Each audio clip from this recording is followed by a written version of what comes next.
All right. Good morning. Good morning. Good morning to everybody. Hope you guys are having a great weekend. Saturday morning. The question is, what's good? Well, I'm happy and thankful to be alive in this time. Looks like it's going to be a brisk morning here in Idaho, but it's going to be a beautiful day here in Idaho. So I'm thankful for that. I'm thankful for a lot of things.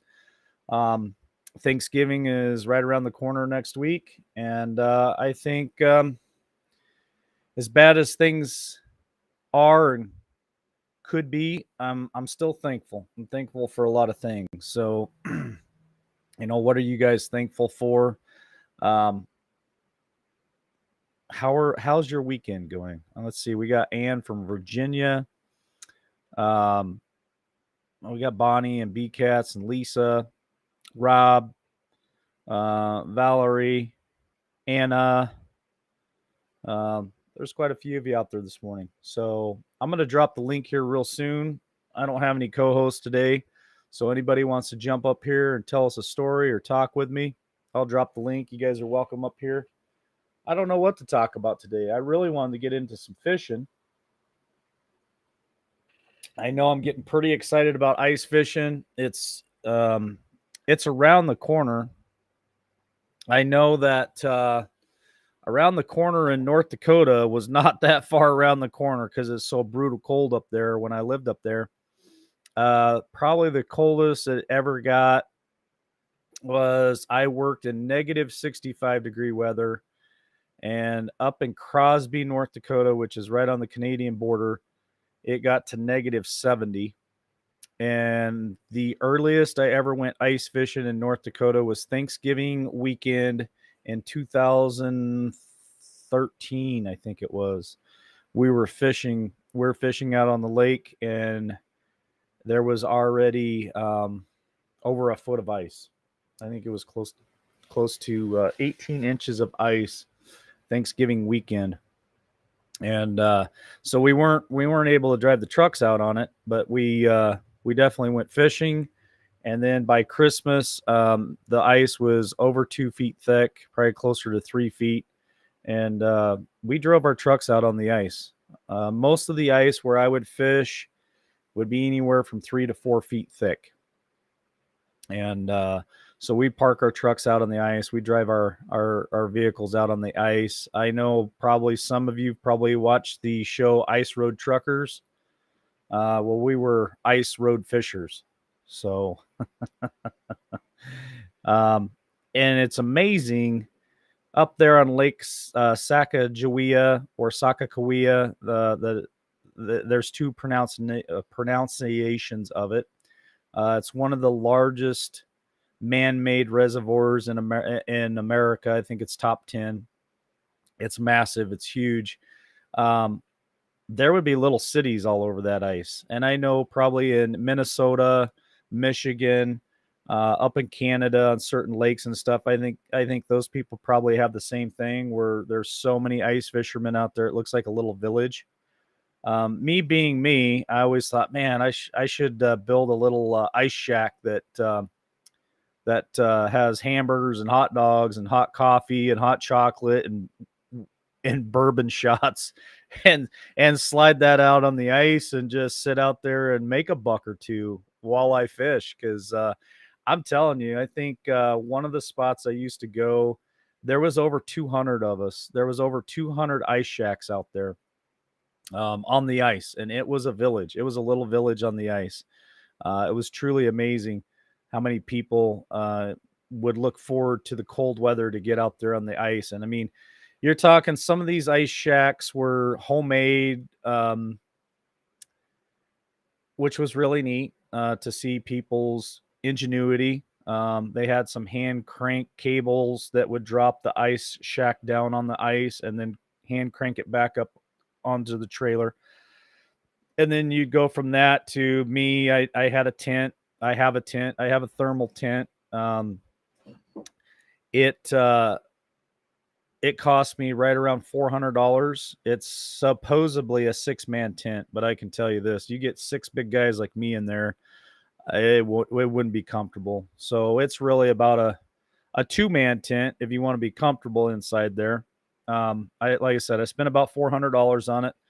I spent about $400 on the battery operated auger that I have, ice auger, and I even bought an 18-inch extension rod to it because, like I said, 4 feet of ice, um, you got to get down through it. So you need an 18-inch extension rod for that. So yeah, I have probably about $1,000 total, maybe a little bit more, wrapped up in all my ice fishing gear that I have. I have multiple rods.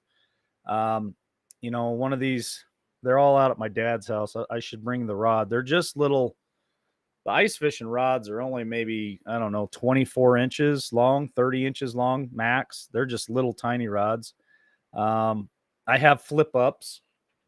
So if you guys have ever done any ice fishing, you know what a flip up is.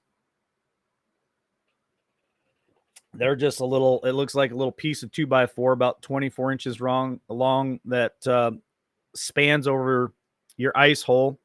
And it's got a little, it looks like a fishing reel, but it's a little spool. You wrap, I don't know, 30, 40 feet of line around it. And then to explain it, it's kind of like a mouse trap a little bit. So the line goes down in the hole. And when the fish bites, you got a little flag that kind of sits down like the little trap on the mouse trap. And when the fish takes the bait and gets hooked, there's a little lever that springs the flag up, and it lets you know that you got a fish on. So some of us would sit in our trucks with the heat and watch the flags pop up. Or if you're in your ice tent, your ice shack, you can look out the window and see the flags pop up. Let's see what else. Yeah, in that thermal tent that I have, if I stick a little propane tank in there with a little My Buddy heater, typically it could be about negative 40 degrees outside. I could be fishing in that tent almost in a t-shirt, depending on how warm I got it in there. A t-shirt or a hoodie. It made fishing pretty comfortable until you had to go outside for any reason. So the ice shacks, again, you had the homemade ones. People had, I don't know, a couple $1,000 in it, all the way up to ice shacks. I've seen ice shacks as expensive as $20,000 to $24,000 for an ice shack. Those would come with, of course, bunks in there so you could sleep. They would also come with bathroom, kitchen. It was basically a regular camper, except for it didn't have a floor on a certain section of it. It wouldn't have a floor where you ice fished, and those ones were really fancy and had hydraulic jacks that would lower the ice shack down on the ice, pick it back up when you travel. They'd come with satellites. A lot of these guys out there, they go out there on the weekend, Saturday and Sunday, drink beer and do nothing but watch football and fish. And so they would watch college game after college game. They had TVs in there. They had satellites, or they'd watch the NFL on Sunday, and they'd live out on the ice. Typically, they roll the shacks out on normal years, I'd say around the 1st of January. And then you'd get a permit and you'd have to pull them off, I think, around the 31st of March is when you were supposed to get them off before breakup. Have I seen ice shacks go to the bottom of the lake? Yes. Have I seen vehicles go to the bottom of the lake? Yes. For those of you that have been out there ice fishing, I'm sure you've probably seen some of the same things. It's amazing how intelligent people are, or unintelligent people are when it comes to certain things. There's signs everywhere that tells you what to do and what not to do. Here's one for you. When you're traveling across the ice, did you know that the water beneath you actually creates a wake and rolls? I didn't know that. But when I started doing my studying on that and driving across the ice, you'll find that if you go too fast across the ice, you could cause a wake that would cause a lot of problems for you and everyone else around you. So there's a speed limit on the ice for a reason, and there's weight restrictions on the ice for a reason. But anyway, I guess my point was this time of year in North Dakota, I'd be getting really excited because it's already the ponds are already froze over by now. The lake's starting to freeze over. Ice fishing is right around the corner. But here back in Idaho, I don't know when I'm going to get to go ice fishing. And it really just depends on the weather here. Is it going to get cold enough? I think so. What does that look like? Probably here, probably toward the end of January, I would guess. I plan on fishing Lake Cascade. That's where a lot of people ice fish. And then this year, I was kind of planning on. Well, I was hoping somebody would go with me, but you know what? Life waits for nobody, and if I don't go by myself, I'm never going to go, and then I'm never going to experience things. So one thing that I learned in North Dakota was you can't always wait for your buddies or for anyone really to go ice fishing or do any kind of outdoor activities.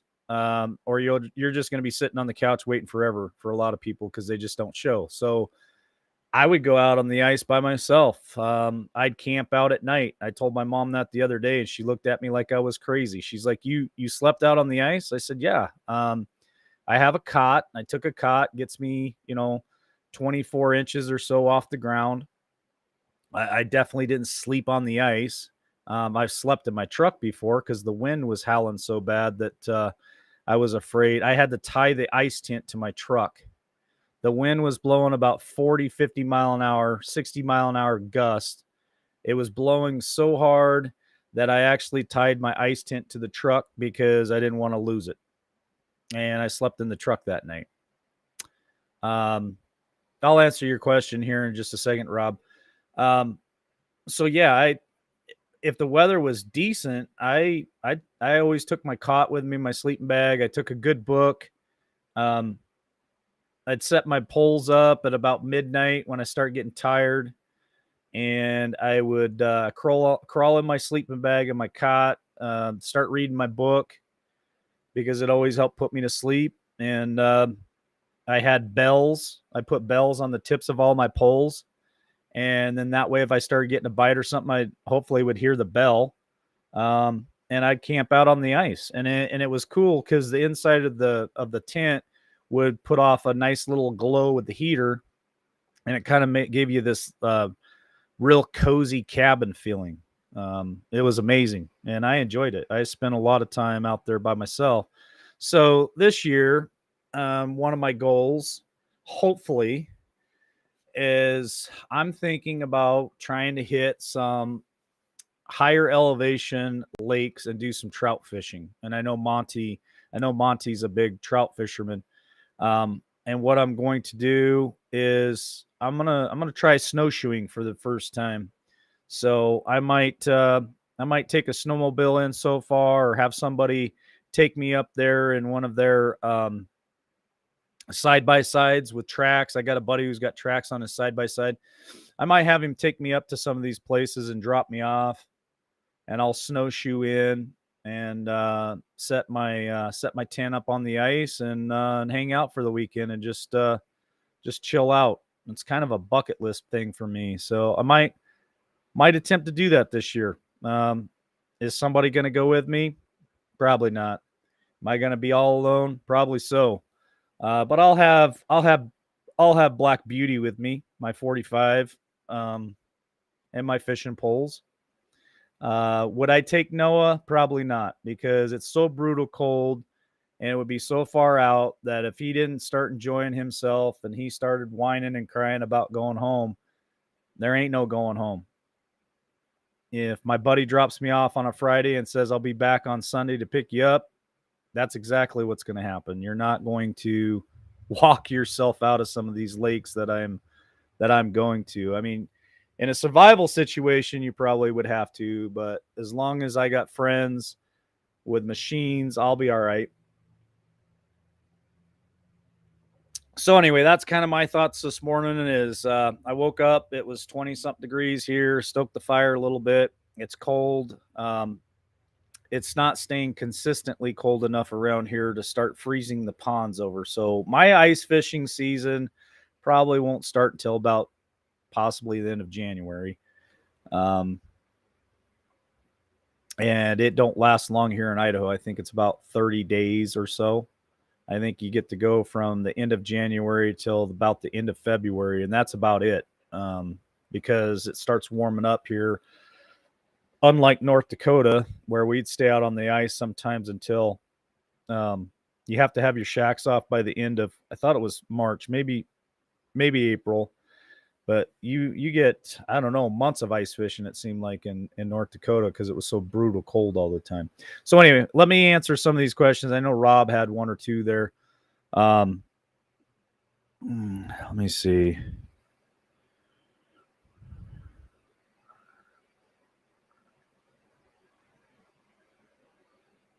So Rob says, I always wanted to try ice fishing. um I don't know where you're from, Rob. I don't know if you're from the Midwest or if you're here in Idaho with me.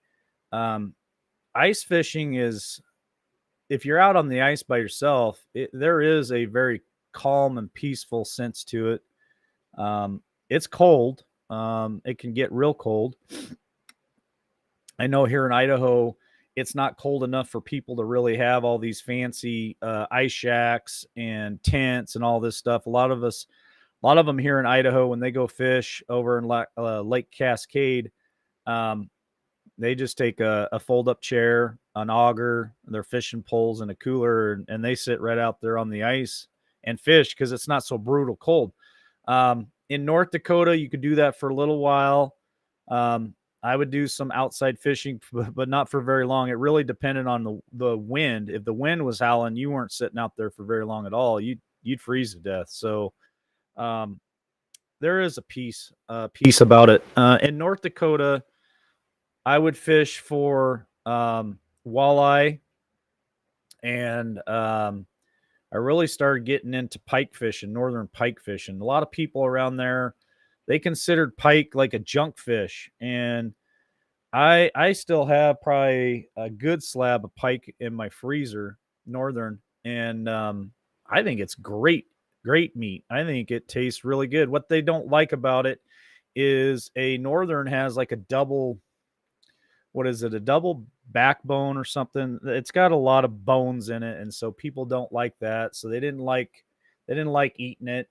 I love it. I think it's a great fish to eat. Now here in Idaho, I will in Lake Cascade be fishing for trout and perch more than likely. The higher elevations that I want to go to, probably be all trout fishing. So I don't know how that's going to work out for me. But just to get out in the great outdoors, good morning, Monty. Just to get out in the great outdoors and have an adventure, that's that's in my opinion the best part of it. It's the journey. It's not so much catching anything, but it's just the journey to get there. Yeah, that was before global warming. Exactly, Monty. Let's see. And yeah, 70 below. Yeah, it was 70 below in Crosby, North Dakota. We got paid to sit in the truck all day. Couldn't even get out of the truck for anything. As soon as you opened the door to the work truck and stepped out in negative 70, the moisture from your eyes would start freezing your eyelids. And then if you close your eyelids, they'd freeze shut, and that's no joke. It was brutal cold. I get paid a lot of money to be up there.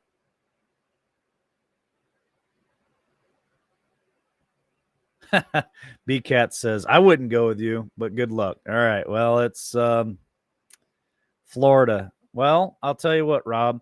I've always wanted to come to Florida and do sea fishing. I've always wanted to go and catch marlin, tuna. That's one of my bucket list things. Eventually, I will make it to Florida or somewhere where I can do that type of fishing. Um, it's definitely a bucket list of mine. I've always wanted to be buckled to a seat on the back of a boat, and and a rod buckled to me, or a harness, and try to reel in a 2, 3, 400 pound marlin. So that's something that is on my list. Don't ever trust the ice when you're by yourself. Um, that is correct, Monty. I usually take my auger, and if the ice is, how do I want to put this? Everywhere in North Dakota that we go ice fishing, it's regulated. It's regulated just like the show Ice Road Truckers. So they don't let the ice road truckers drive on the ice until the highway department goes out there and they do their test and they check everything. It's a thing, same thing with North Dakota. It's all regulated, so they don't let people out on the ice typically until it's been checked. They post signs. Yes, there are people that get out there earlier than that because they're idiots, or stay out longer than they're supposed to. There's always that handful of jackasses that say, "Hey, hold my beer and watch this." Here in Idaho, I don't know if they regulate the lake that I'm going to. Now, the high mountain lakes, yeah, you're right, Monty. If I go in there and snowshoe all alone, if I fall through the ice, I'm dead. Plain and simple. You'll never see Liberty Warrior ever again. Um, so I usually go out and I test. I do tests with my augers. First, I want to see how thick the ice is. Very cautious about it. I don't need to die. Hypothermia is definitely a risk. If you fall in and get out, and you need to make sure that you can dry off and warm up very quickly. So again, it's risk and reward. It's part of the journey. Um, I usually have a pretty good head on my shoulders, so um, I quit handing people my beer and say, "Watch this," a long time ago. So um, I'd have to give you my pike and northerns, Mike. I won't eat them. All right, Anna. Why? Why do you not like eating? Good morning, Devil Dog. Good morning, Brian. Why do you not like eating the northern, Anna? I'd like to know what your reasoning is, because I've heard reasonings there in North Dakota. Um, too cold for me, Bonnie. Yeah, it is cold. That has fallen out of my bucket list. Okay, here's a good one from Heather. Are you going to have a shanty on the ice? What I have, like I said, is a thermal tent, an ice fishing tent. And if I'm going to snowshoe in, I'll buy a little toboggan that you can get. You can order it online. It's a huge toboggan, and then you throw all your ice fishing gear on there, and you just pull it behind you when you snowshoe in. I definitely want to do some snowshoeing this year for sure. That is on my list of things that I want to do.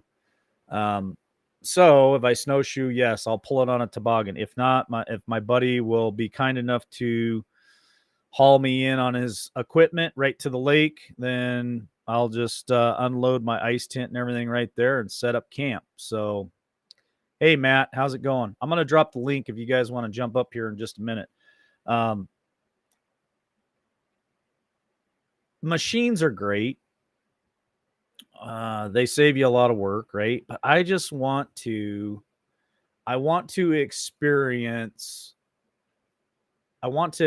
snowshoeing and what it would be like to have to survive in a situation like that. I guess I want to experience a different level than maybe some people want to. I want to snowshoe in a little ways, not 4 or 5 miles by any means, but half mile or so, a mile, snowshoe in. Um, so I can get the experience of snowshoeing. I've never done it before and know what it's like to have to pull something behind me and set up a tent in the middle of winter. You never know when you might have to do that. Who else? Oh, and by the way, good morning, Heather and Jeff. What do I use for bait? Okay, so North Dakota, I used minnows. I used a lot of minnows, and I don't want to incriminate myself or anything, but I would also chum the hole with cat food and shit like that, um, to get them to come over. Um, some of my buddies run with a $300 or $400 telescope camera that they would drop down in the hole, see if fish were around. They get super technical. Not me. I never bought one of those cameras. I could afford one. I could definitely afford a camera. I just never bought one. But most of the time, we would use minnows for northern and for walleye. In Cascade, I don't know what I'm going to use yet. It's going to be some research on my part to try to figure out what the bait is up there. So Matt's saying bones, and that's most people's reasoning if he's talking about northern, why they don't enjoy eating them. Yeah, put on my water wings. I'll be fine.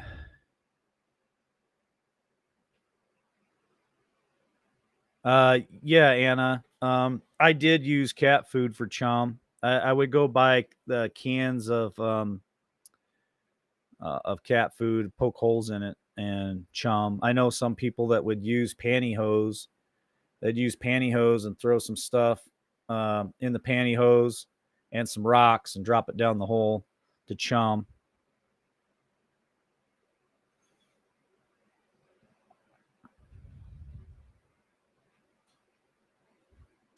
Um, I don't know if I understand your question, Brian. Where's the best fishing, in the middle or closer to the bank? Oh, okay. It really just depends. North Dakota, we try to be somewhere between 14 to 20 feet of water. Sometimes deeper. Fish move around even in the wintertime. Um, for multiple reasons: oxygen, food, temperature change, all kinds of different reasons why fish move around, even in the wintertime under the ice.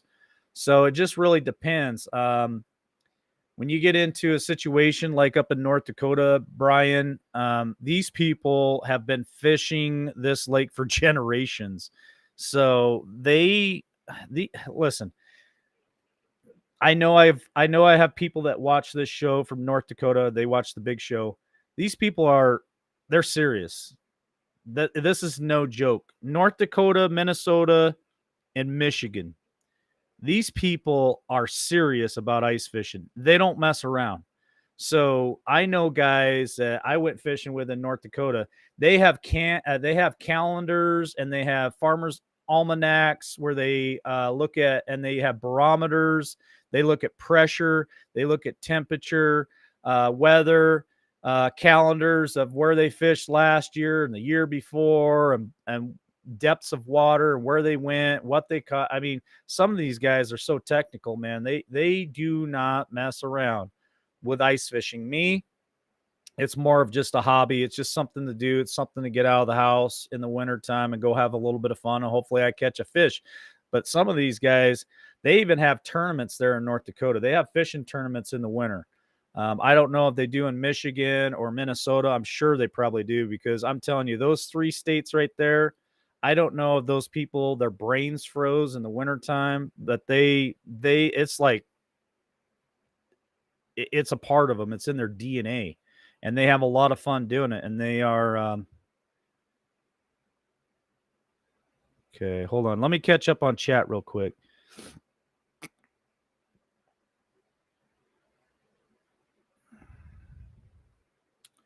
I don't understand your question there, Heather. Um,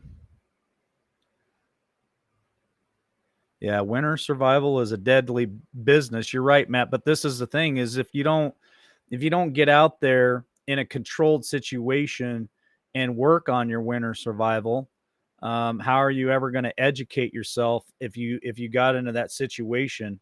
Um, I can go up in an area in the winter time for winter survival, knowing that I got somebody coming in a day or two to come pick my ass up.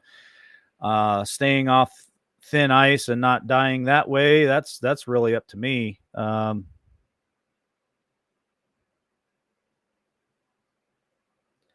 Let's see. Let me catch up on chat real quick. I'm falling behind. Oh, cozy kitten cat food works good too. Urinal bucket. Well, the potty that we do out on the ice is you better be quick. I'll just put it that way. You better be quick, or it might freeze and fall off. Your hands get cold real quick. Women, that's a great question, Heather. Women use a bucket. The fancy ice shacks have bathrooms in them. They're just like a regular camper. Some of the women that I took ice fishing with me, if it was bad, we'd just get in the truck and go to the lodge or to a gas station or whatever so they could use the bathroom. Some of them would hold it because they weren't going to freeze. The men, most of the men, they just drink a couple of beers and then just go deal with it, right? As quickly as we could. So that's a great question. What do you do on the ice when it comes time to potty? Grin and bear it, I guess. Like I said, everybody had a different situation. Some of them were very comfortable, and some of them were very uncomfortable. Let's see. Did you get the story Barb Richards sent you on Facebook Messenger about Indiana hunter, largest buck ever with a crossbow? Yes, I did get that story. I did get that story. Let me see if I can find it real quick. Let's see. See our time when the sun comes up.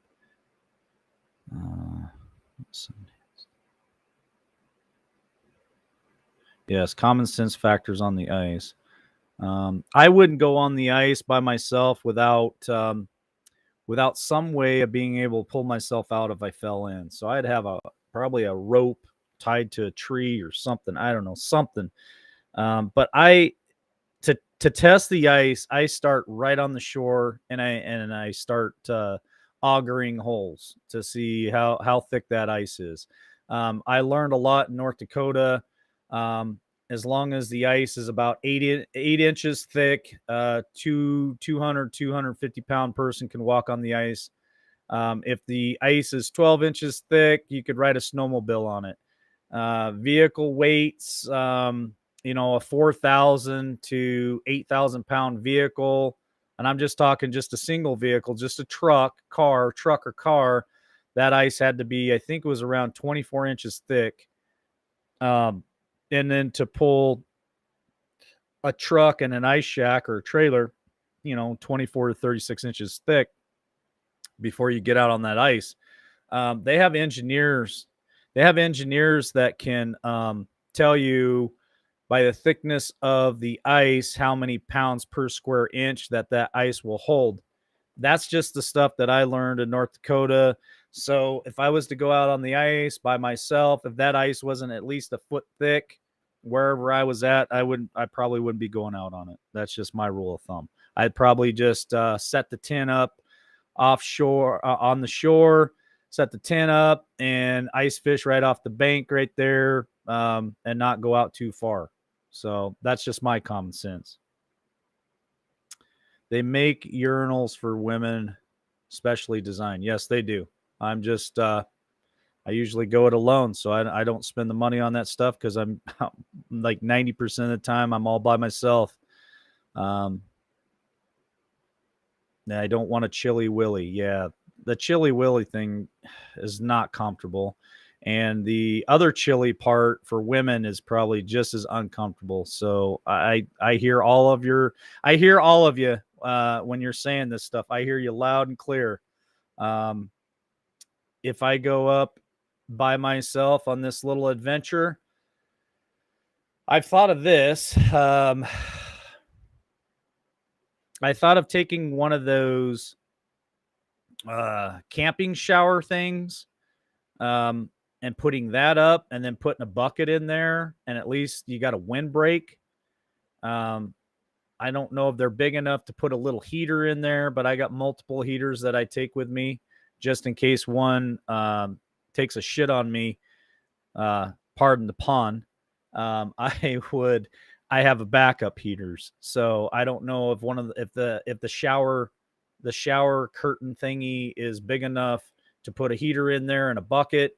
But that's something I would consider going on my little adventure. I don't know why we got on this whole potty thing. Thank you, Heather. We're talking about fish, and you're bringing up potty issues, but it's a great question. It's a great question. Want to become famous by flower. Oh, geez. These people. Yeah, I'm not interested in becoming famous or buying flowers. So, 5-gallon buckets, trash bag. Yeah. Yeah, I've used 5-gallon buckets lots of times. They come in very handy. Ice fishing tournament on Lake St. Clair, Michigan. Yes, I've been through Franklin. I've been through Lake St. Clair, and yeah, that's a big lake over there too. I'm trying to catch up on chat, folks. I'm sorry, I'm way behind. Mike, did you get the video I sent? Your email of 2 bull elks fighting with people's yards. Yes, Monty, I did get that video. Money.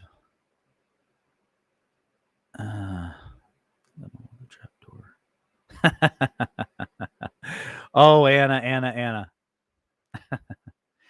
I still, I'm laughing, Anna. I still need to know. So Matt said the reason why he or people don't like eating northern is because of all the bones.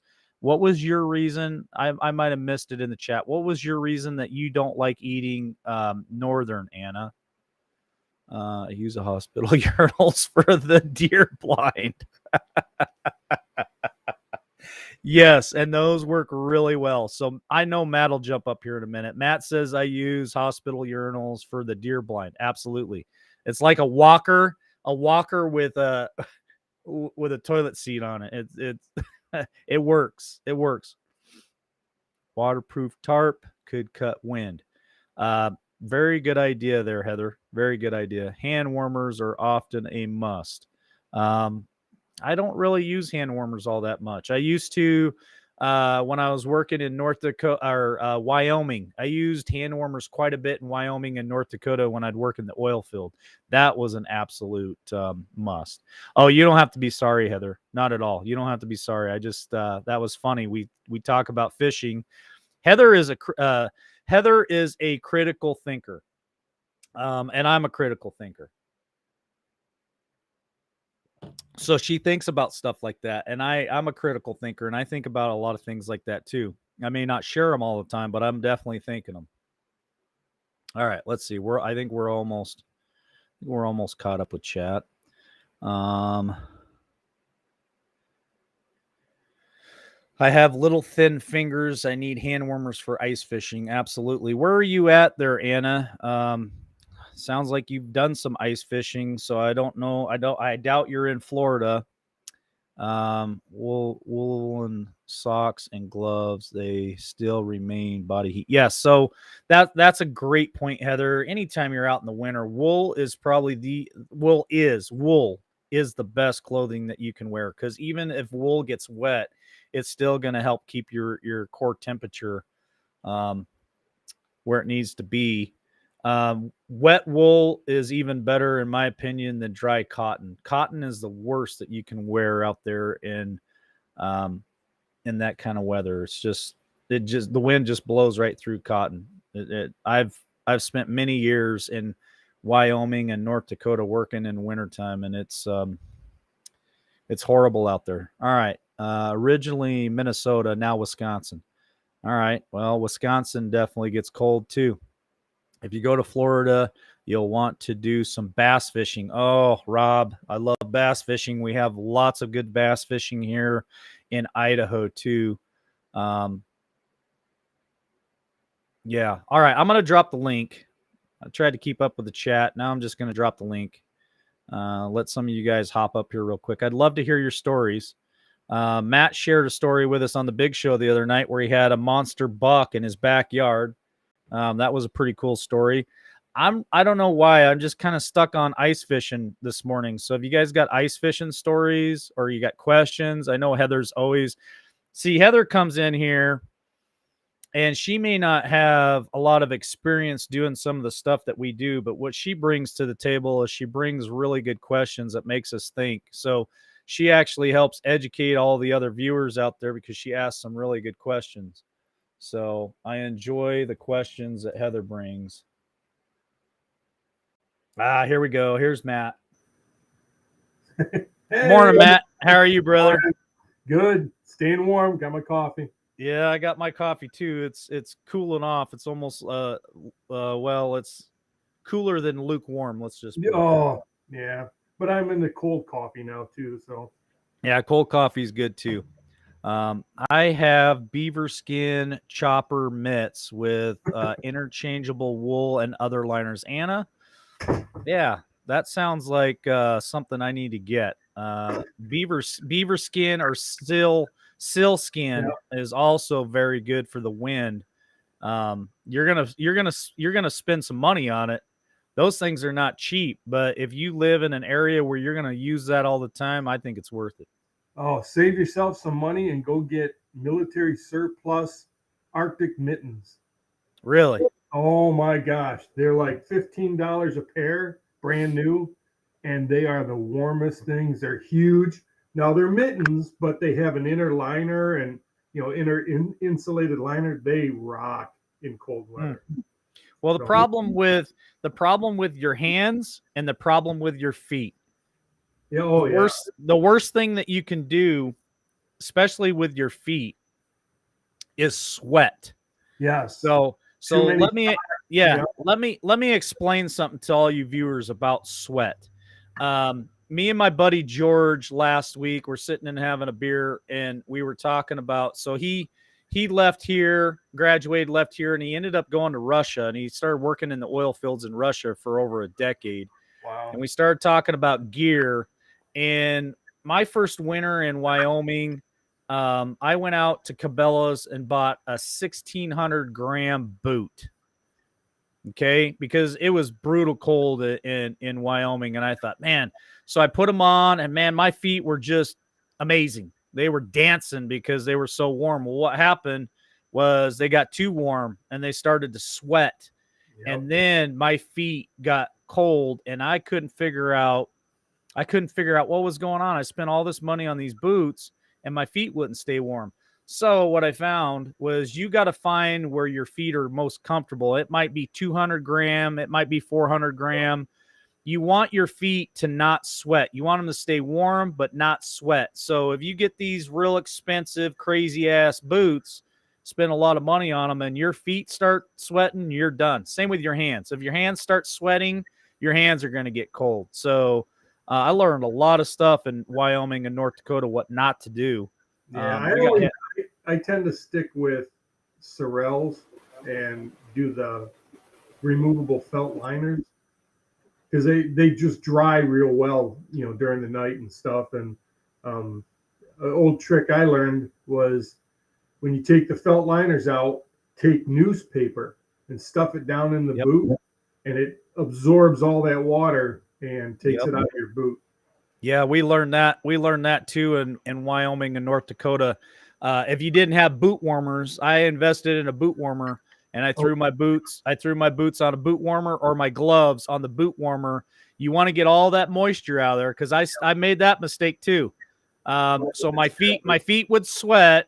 I'd go home from work, throw my boots over next to the door, eat dinner, go to bed, wake up the next morning, put my boots on, walk outside, and immediately, boom, my feet are cold. Why? Because I have all that moisture in there. So newspaper works really good. Boot warmers. I used to put my gloves on the boot warmers and get all that moisture out of there, dry them out, get them warm.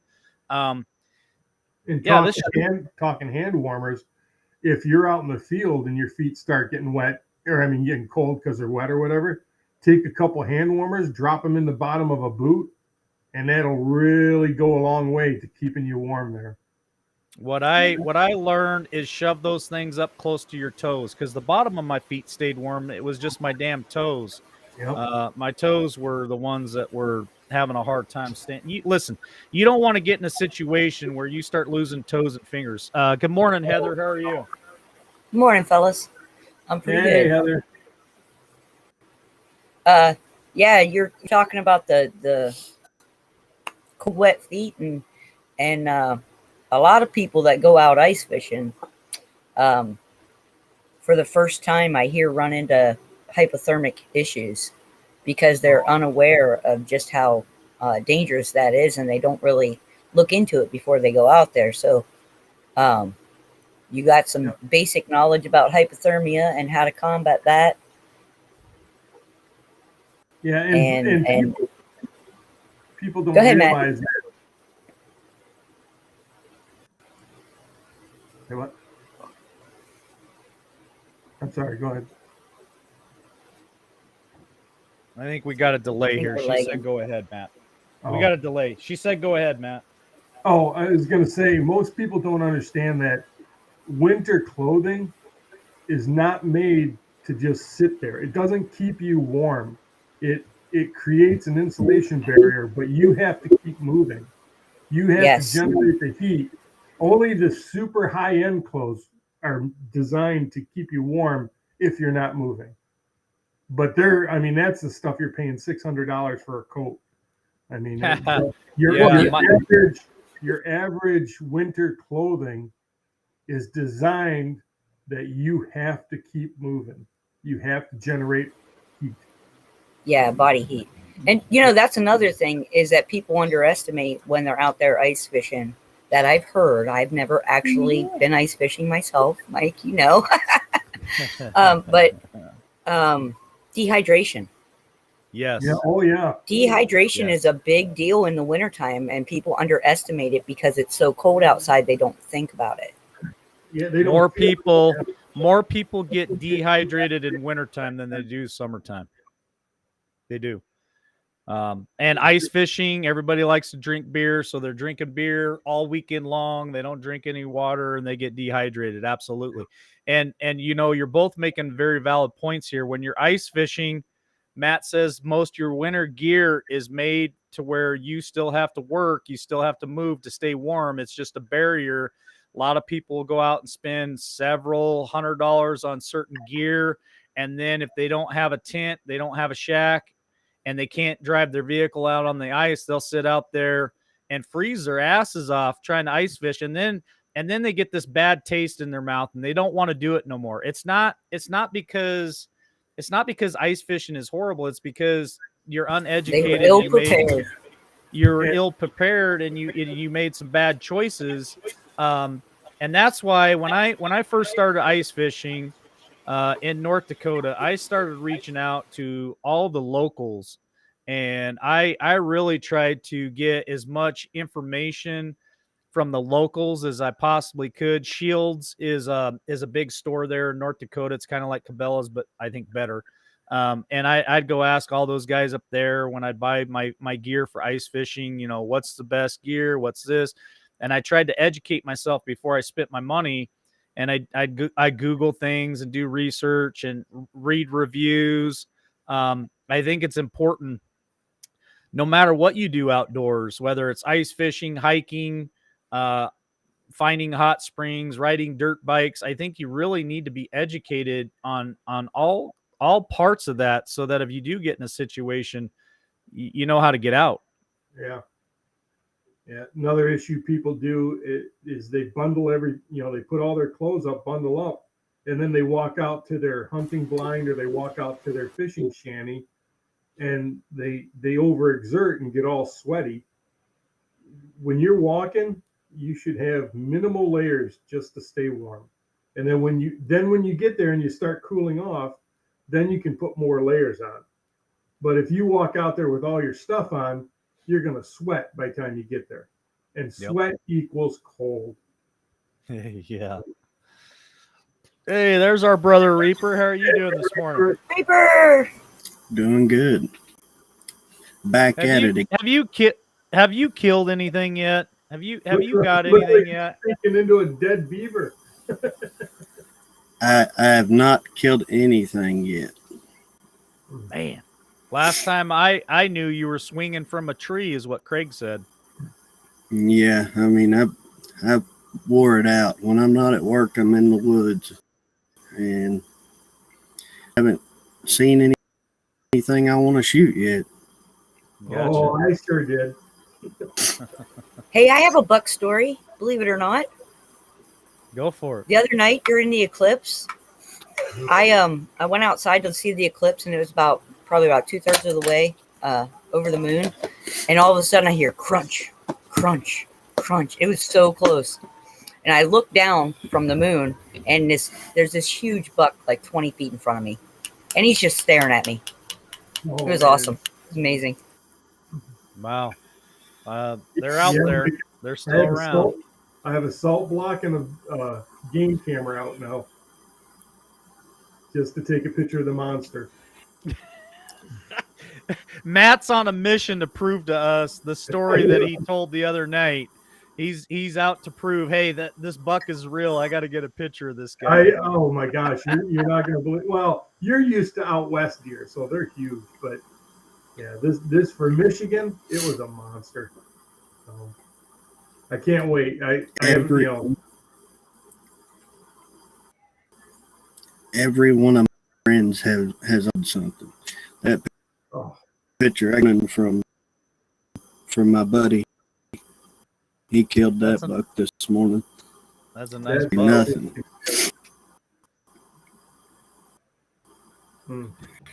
Well, we're talking about ice fishing, Brock, and then I was gonna run right over into hunting the second hour, but right now we're just kind of talking about ice fishing, where to ice fish, how to ice fish, what gear to use. Heather brings up the question, how do you go potty when you're ice fishing?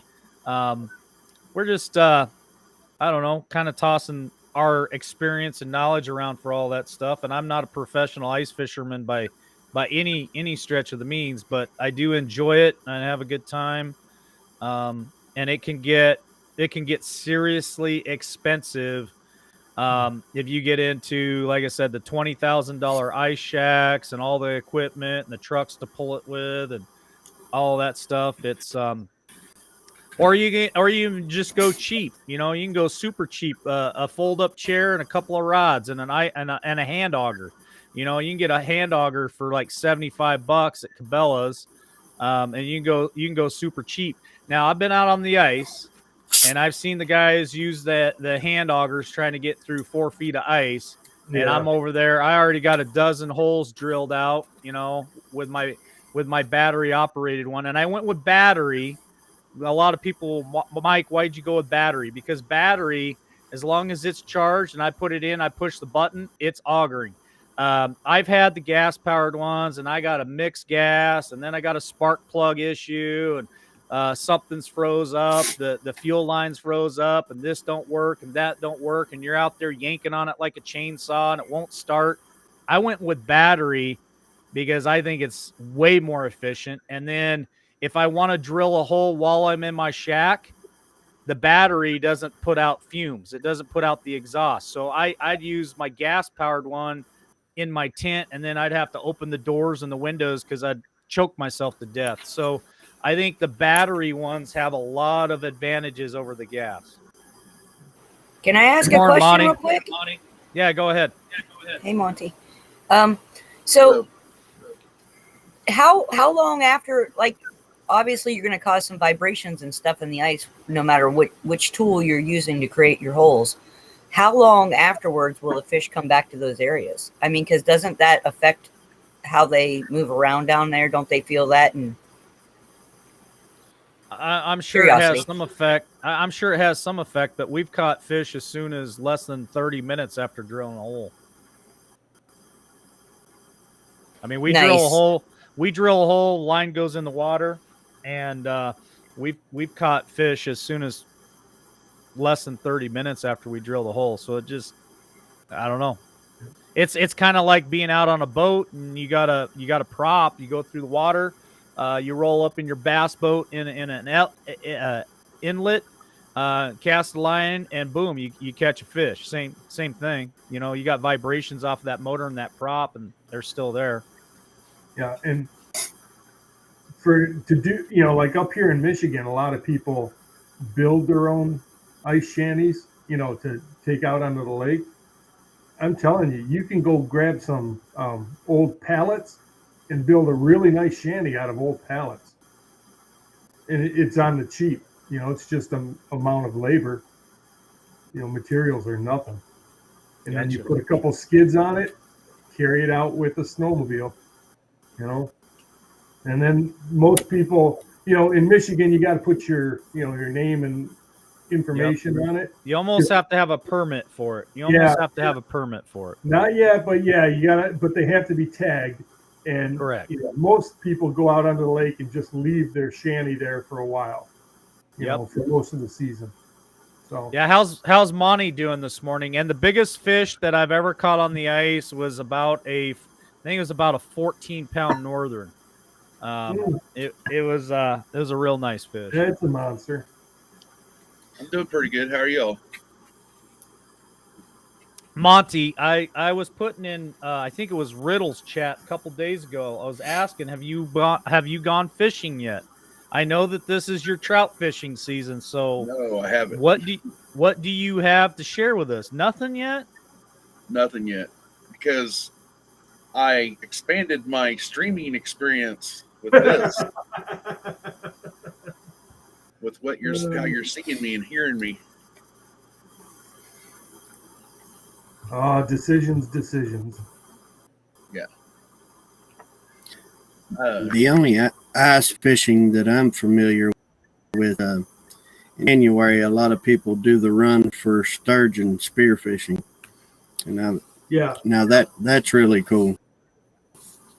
yeah, they do that here in Michigan, and there's only X amount of permits that are given out. So For and if you sturgeon, haven't had sturgeon, it's for, tasty. for sturgeon in Michigan? Yeah, yep. My wife is from a small town that's known as the sturgeon capital of Michigan. Really? I didn't know you guys had sturgeon up there. I Oh, yeah.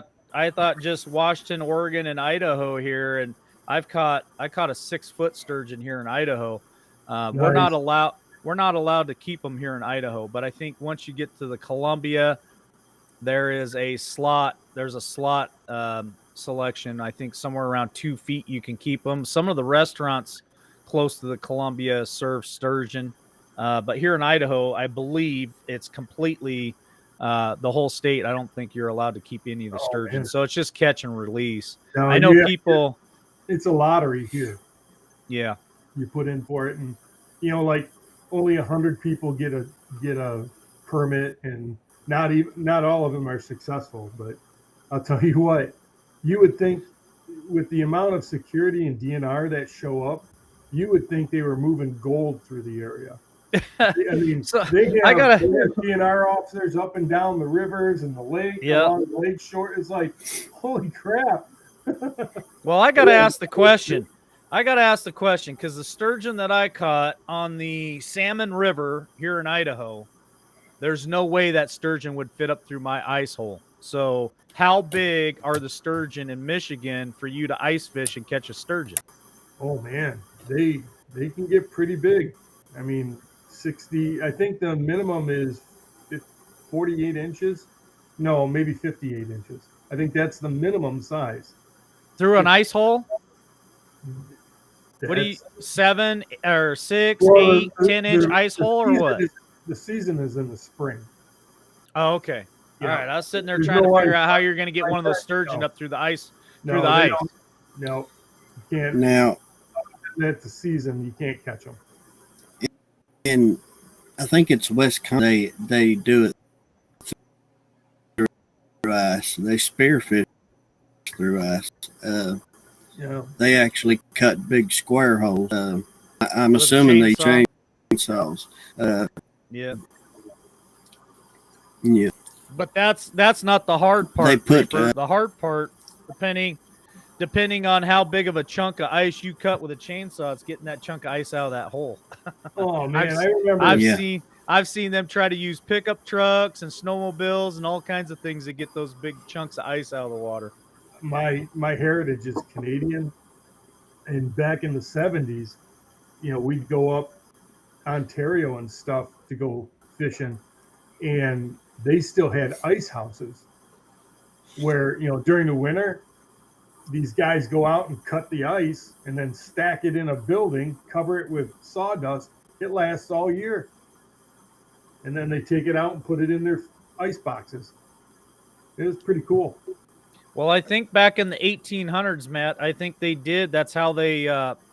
have these little cellars that they'd put down in the earth, and they'd gather that ice up and cover it with sawdust, and then the general stores would sell ice to people when they needed them, and that's how they, before these big freezers and Yeah, these that's why big they call them machines ice to make boxes. ice. Yeah, that's why they called it an ice box. Absolutely. There's a video I just recently watched within this last year of Amish going out cutting ice. This machine cuts squares of ice and they go and stack it up. Yeah. It's pretty interesting. Yep.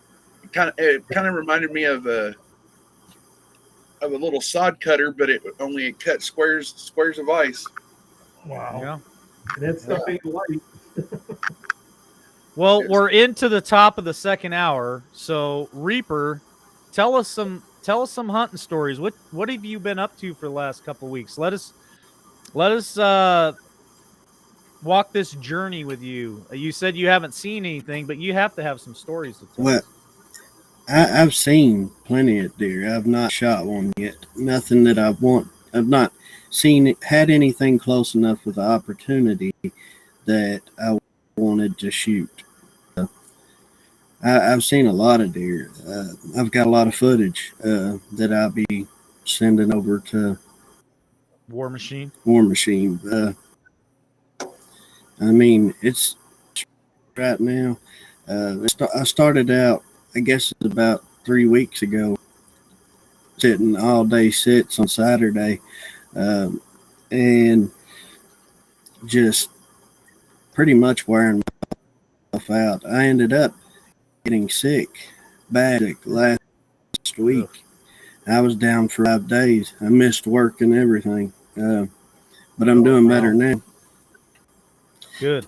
I hate Good. these I've seen a days. You should have reached out to me, brother, so we could have been praying for you. I had no idea you were sick. man, the time that I've been hunting and stuff and that and working overtime, I've spread myself too thin. Like today, I decided I had to get out of the woods, at least by 30, because I'm not used to working as much overtime as I'm working right now, and I have a lot more to hunt when I'm not working like that. And Yeah.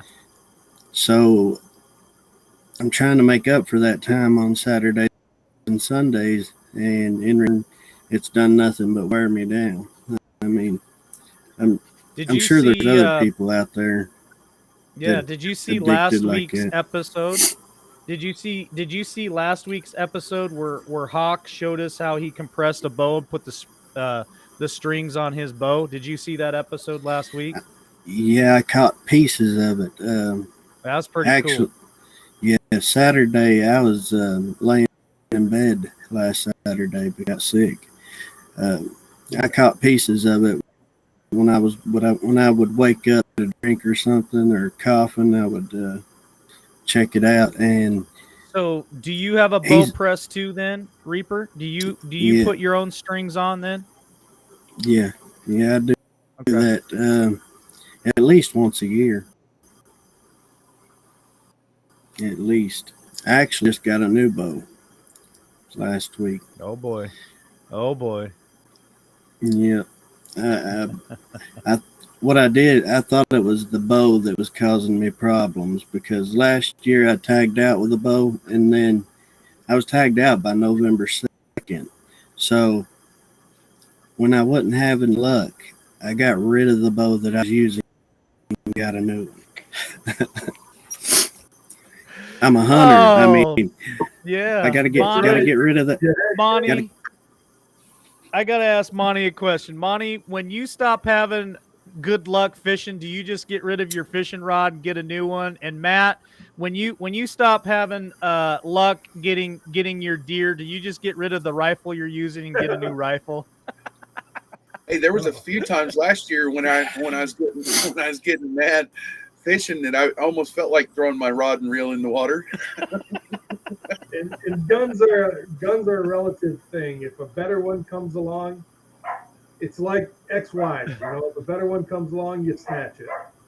Well, I can admit in golfing, getting so mad that I've lost a couple of irons in a pond. In a pond. Yeah. Yeah, I'm not real big on competing in golfing. I like to just go and have fun. But when I was in high school, I competed against my best friend who's no longer with us, and the guy could have went professional. He was a great golfer, and I got tired of getting my ass kicked all the time. And I remember being so serious about one game. I think we had money or something on it, and I missed a shot, and that iron is still at the bottom of that pond at that golf course. That thing went flying. So I'll get rid of golf clubs, but I don't know about having to swap out bows, guns, or fishing rods. I'm a little bit. I'm spoiled when it comes to bows, though. You know that, Mike. I don't know. I guess it was kind of like I was having bad luck, so I was blaming it on the bow. You know, one of those like cursed type deals. You know, hunters are very superstitious, so Oh yeah. I don't know. I just decided. When I lived up north, I worked part-time for a gun store, and you know, the boss is like, hey, can you work around deer season? You know, it's our busiest time. I'm like, sure. We had guys coming in, they're bringing in brand new rifles and scopes, and they're saying this thing's broken, this thing doesn't shoot, I can't hit anything with it, and they're just trading them right in. I mean, I'll take that one up on the wall. And they just throw their plastic down and they walk out with it, you know, and then they ask you, hey, you want to make $30 and go zero this in for me? I'm like, sure, I'll be right back. You know, give me some ammo. And oh man, it was like, but that, you know, you think that wouldn't happen very often. It happened a couple times every day. These hunters from down south that don't know any better, they come walking in all, you know, disjointed because they can't hit anything or they missed or whatever. And it's like, wow, dude, okay. And, you know, we give them pennies on the dollar for their rifle and then they buy a new one. It's like, okay. Yeah. But more money than sense. Yeah, I'm not paying for my bows, but Oh, deal nice. is, it's like it's not about me hitting something. If I miss, it's my fault. But I don't know. I just felt like I don't know. The bow had bad juju. I wasn't seeing nothing. I wasn't getting any, you know. Oh boy, bad juju. Hey, let me share something real quick. I want to share this video that Monty shared with me, and then I got to go back through chat real quick and find out. Somebody sent me another video or story on a big buck that I want to share with you guys too, and I'll find that, or you can put it back in the chat for me real quick, and I'll grab it. But I want to watch this video Monty sent me. This is pretty cool. So this is two bull elk going at it in somebody's backyard.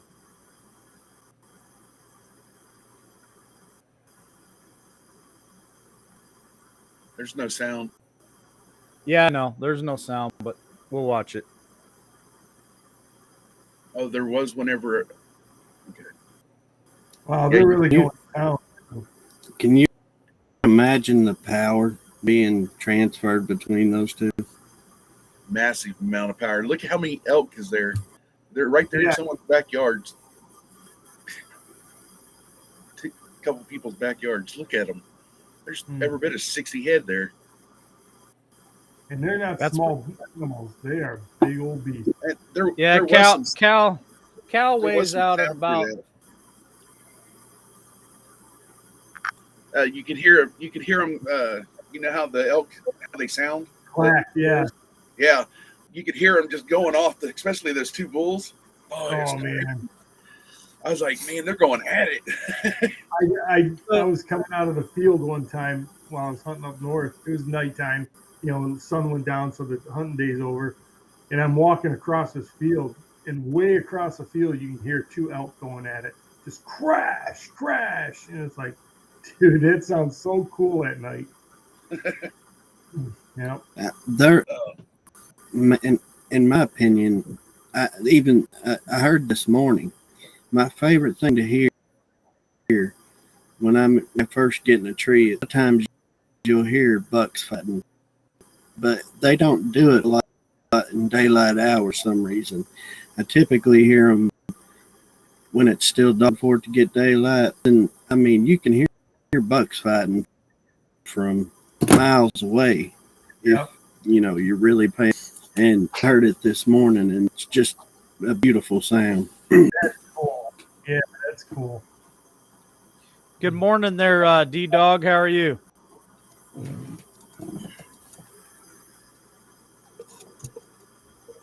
I like to hear the bugle of an elk too, going across in the early morning.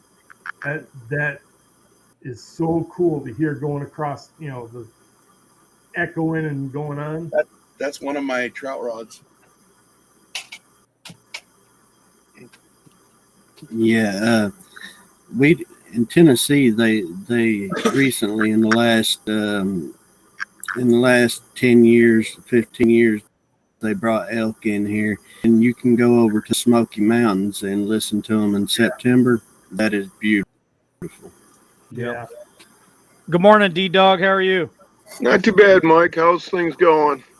It's going well. We covered the first hour. We covered ice fishing. Now we're talking about hunting. You got a hunting story for us? Yeah. I was over at a buddy's place a few years ago, and we all get together for opening day bow. And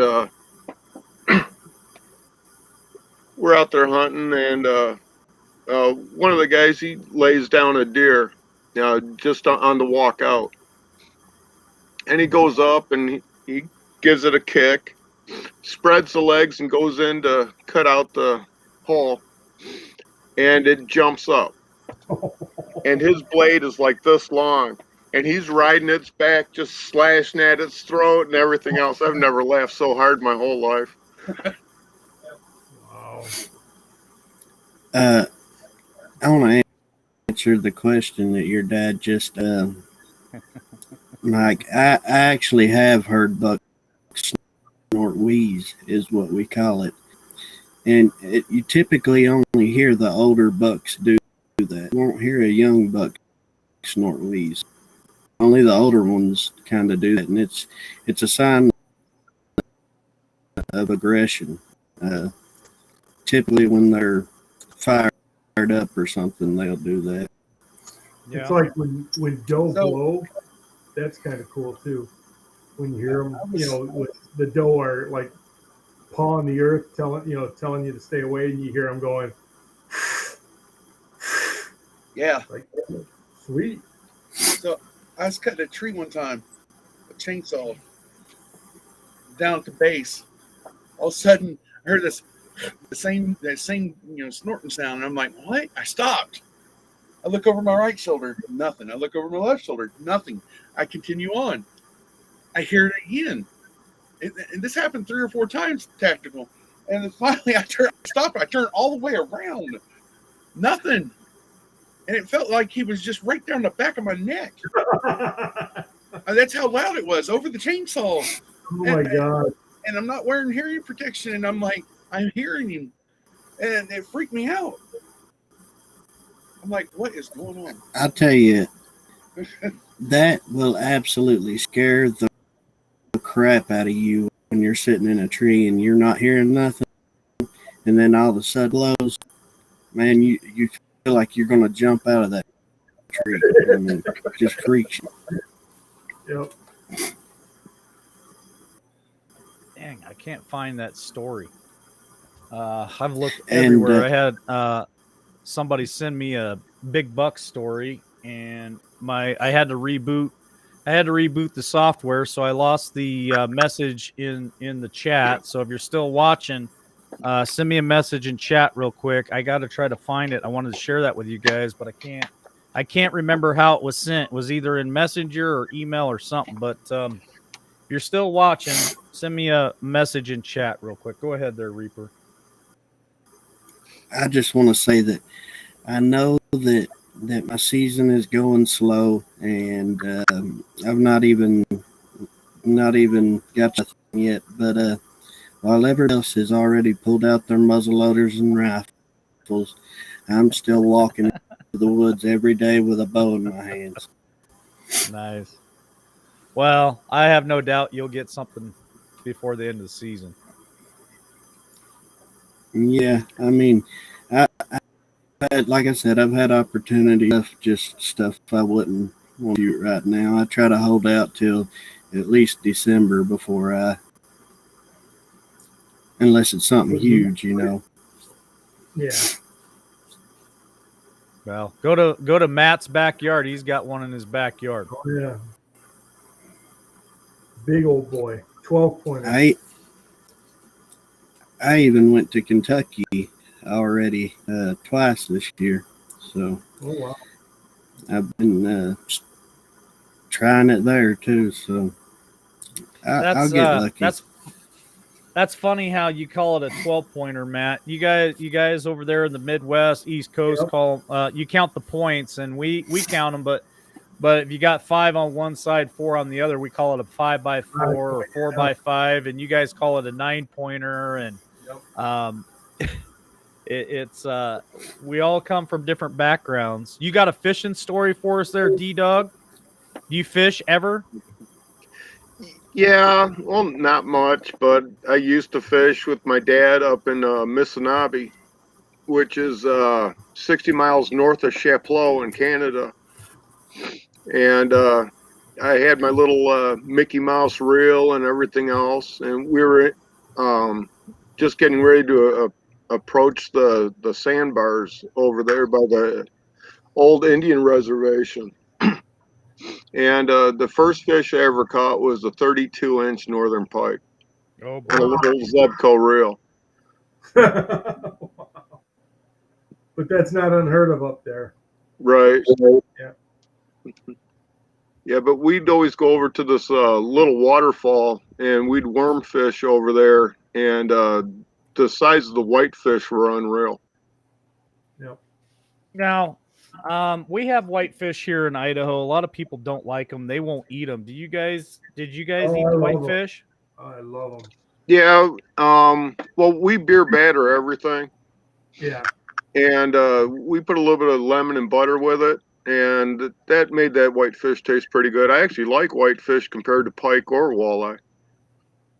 I don't know if it, and just for the record, Mike, I love pike.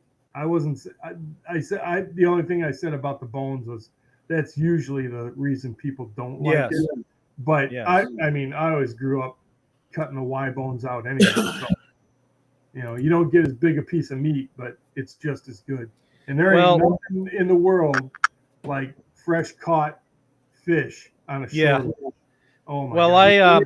I bought an electric fillet knife, and I talked to a lot of the locals there on how to fillet a pike, and they taught me quite a bit how to get all the bones out, and it made a huge difference knowing how to fillet. It just I don't know. I love the taste of it. So here's that messenger that I was trying to look for from Barb that she sent me the other day. Indiana hunter, songwriter takes down largest buck ever with crossbow. Dustin Huff shot the largest buck ever shot with a crossbow in the world. Trying to read to see how big it was. But he's a songwriter, and he takes down the biggest buck ever. Wow. Let's see, here's a video. Let me see. It doesn't say how big. Oh, here we go. Okay, so he shot a 290-pound 12-point whitetail buck with his crossbow. It's the largest buck ever shot crossbow in the world. Oh, here's the pics right here. Holy crap! I wish I could send this to me myself on email so I could show you guys. Oh, it's not gonna let me pull the picture up. Why? I hate Twitter. I'll Get outta here. say this year has been a record-breaking year. I don't know if anybody's paid attention or not, but there's been a lot of records broke this year. 2 in Kentucky, 1 in Tennessee, and I think another one in Ohio. It's been a good year for people. Yeah, well, I I knew about can't one email Kentucky. that to myself. My brother-in-law got a big old 11 point in Wisconsin. That one in Kentucky was 311. And Wow. what did I tell you that one time, Mike? Yeah, I think that's what it was. I was like, I've only seen a 300-pound deer once in my life. no, this was 311 on the Boone and Crockett. Oh, is that what you just sent me, Oh, Monty? yeah. No, the one I just sent you is a pic of my cousin's opening day or opening weekend, and every one of them got him a buck. Wow. Did Yeah. you email it? Did you email it to me, Monty? No, I didn't. I sent it through Messenger. Oh, okay. Hold on. Yeah. When I saw that big buck, it was the second year I went hunting. It was one of my dad's friends. He was just this little Canadian dude, barely spoke English. But what he would do, the snow where we were hunting, gets up to your waist deep sometimes. Well, this little French guy would wait for somebody to break a trail, just like take off, go up a hill or whatever. And he'd wait like 15, 20 minutes and he'd start going up the same trail behind that hunter. And he shot that big old monster because the deer let the hunter go by, got into his tracks and was actually following the hunter. And then this French guy come up behind the deer and shot the deer from behind. And it was a monster. Big old beast. People don't give animals credit, but deer are smart. Deer Yes, that they are are. bucks, when they get old, they are smart. I mean, I have noticed hunting a lot of public land that a mature, like you hunters that go in looking for sign and they're trying to find where he's bedding, like I do. But I've noticed now, within the last 2-3 years, that a lot of times your mature bucks will actually watch the people come in from the parking lot, figure out where they're hunting, and then go around them. They're smart. They're It's like slick. the deer that was by my house, Mike. I know he's walking up and down that ditch line because that thing goes for 5-6 miles and it goes out into a swamp, and then so he doesn't cross the road above the road. He crosses the road under the road. I'm still trying to pull this up for you guys. They told me to check out channel 13. I'm trying to find this. Real quick, Heather asked another question. Her question is, how dark are the deer's coats for y'all? Ours are very dark brown, almost black coats, going to be a very cold winter. Our coats here, I don't know, they're like a sandy brown, beige, tan color. They don't get very dark here. I've never seen them real dark. They really blend into the sagebrush and other things around here. So I know that they have blacktail over on the West Coast in Oregon, Washington, and California.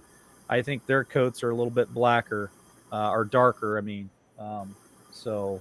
And here in Michigan, if you start the further up north you go, the darker the coat. There you go.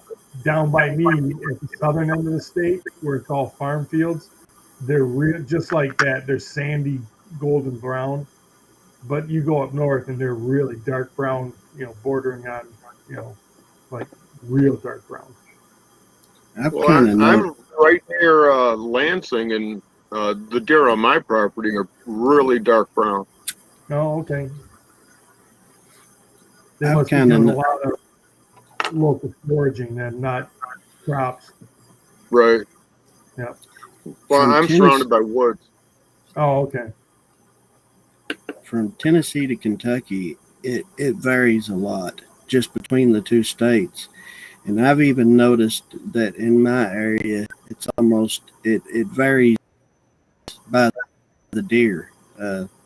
Some of them are dark and some of them are light colored. We're on a line, I guess, for that transition. That's a beautiful buck. Yeah, Rocky Mountain High says our mule deer here are dark gray body and very dark brown necks. And Heather says ours changes and have been used to means of determining upcoming winters by the coats of their deer. I don't see much change here where I'm at. I think we stay pretty consistent in our weather patterns here most of the time. The elk are the ones that get real dark for us. Dark brown around the neck, real dark brown, almost black, almost like a mane. And those animals are my favorite by far. Yeah, it's definitely on my list to come hunt elk next year. You're coming. These two on the bottom are my first cousin. One up there in the upper left, he married a first cousin of mine, and that's his son over here on the top right. So Those are beautiful, on beautiful deer. opening weekend, they each got a buck. So Wow. Very cool. Aren't you in Missouri, Monty? I'm 7 miles away from the state line. Okay. You're in Kansas. You're in Kansas, though, right, Monty? Yeah. Aren't you in Kansas? Yeah. Yeah. Yeah, those whitetail out in Kansas and Missouri and Iowa, that's the biggest, most world class whitetails you'll find anywhere. I don't know why, but even Hawkeye will tell you that it's just they're world class in those states. Maybe Saskatchewan. That doe that Craig got was a pretty good sized doe. The one he got this year. I was like, holy cow. I've got footage I just took Sunday of a doe walking directly underneath me, and I noticed something. I had a camera out on a tree, and in the past they haven't noticed it, but this year I lowered it on the tree, and every deer that has went by that camera smells it. They know that it's there. Yeah. Huh. Yeah, a buddy of mine's trail cam, he had that same problem. There was one camera they was totally avoiding, but yet the other one they was a ways away from it, a little bit, just a few yards, not much. So can't you put something on those cameras there, Reaper, to disguise the scent of the plastic or whatever they're smelling? Yeah, they sell all kinds of different scent masking stuff, but in years past, I normally put them up about 6-7 foot in a tree. I'll use a climbing stick and put them up real high and tilt them down because I like that view, and you get to a lot more animals like that because it pans her. But this one I put down low, and like I said, I watched Ford walk past it the other day, and every one of them put their nose right up to it. Yeah. Wow. I think they're smelling the human touch on them. Well, that's the thing. I've not touched it since probably June or July. It's just they've got to be smelling the plastic, like Mike said. Well, the So but you got to be able to take those cameras, put them in a Ziploc bag at the end of the season, put some leaves in there or something, or spray something on there to get that scent off of there. You would think. They sell these fresh earth scent wafers, and I use oats and drop these down in it, and this basically smells like the freshest black dirt I've ever smelled. And they still don't like it. Well, I didn't use it with the cameras, but I'll probably try that now that you said something. So are you using really large SD cards?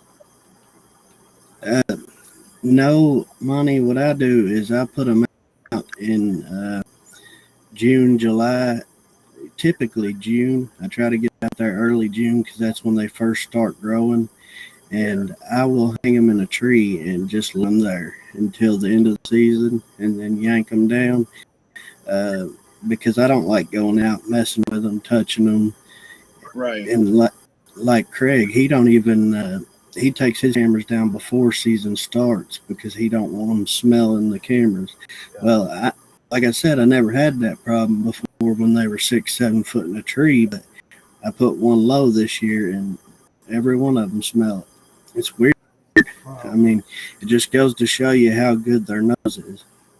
Yes, their noses are amazing. And Anna was in the chat earlier. I don't know if she's still watching, but I think she called into the show a couple weeks ago with Craig and I, and she, I think it was Anna. I'm sorry if that's not the right Anna or if I'm forgetting your name. It is. I'm telling you, it's Anna. I'm telling you what, Reaper. This woman, she's got her shit together, and she even taught me a couple of things when she called in last time on how to cover up your scent.